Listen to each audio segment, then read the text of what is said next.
Men nilqida hammamizga tanishib qo'ygan 98-nomerlik Nurimaxon ne ko'chib ketdi deb nurg'unlar so'rab ketdi. Men burun qo'rinib qolsam, men xodingning ostida deshashida.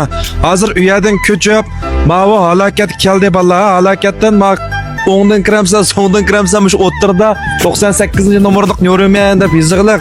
Ammo ta'min hammanglar bilsa, ko'ning xaridorlar vaqtdan va ko'chganning o'rnini deb qo'yish uchun film tartibatimiz. Hamlar yana burunqidek amallikim bir tal tuxum faoliyat ketib bergan bo'ldi. Men do'konning ijarasi azam bo'lganlik tufaylidan bir tal tuxum faoliyat juronglar har vaqtda do'konning ichi shunda omaq tatli qipti. Bu yama usta mana. Shunda chiroyli edi pakkiz tatliqini bir do'kondan bir ichib olibdi. Bo'shdan Nuriman sig'inib ketganlar.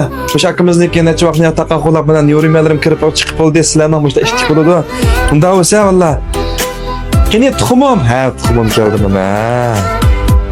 Muborak bo'lsin endi kuninglarga. Mana bo'shdan o'xshagan Nurimanlarni yeb ketishlar. Tuxumlarni qilib berdim.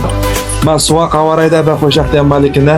O'zinglar bizlar juratkamdan Nurimansini ham nalqida xela raurus tanqova. A do'kon sal cho'mib qolib berdim, yerga yenib keldi.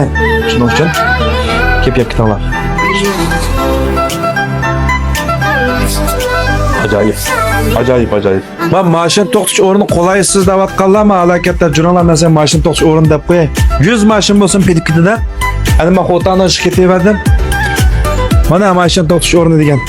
Bu halokatdan keyinda Longchang Choshining qishlog'iga kirib ham to'xtasanglar bo'ldi. Qanchalik mashin bo'lsa patida xotirjam kelsanglar bo'ladi. Mashin to'xtag'iga yo'q deb ansirmanglar bo'llar.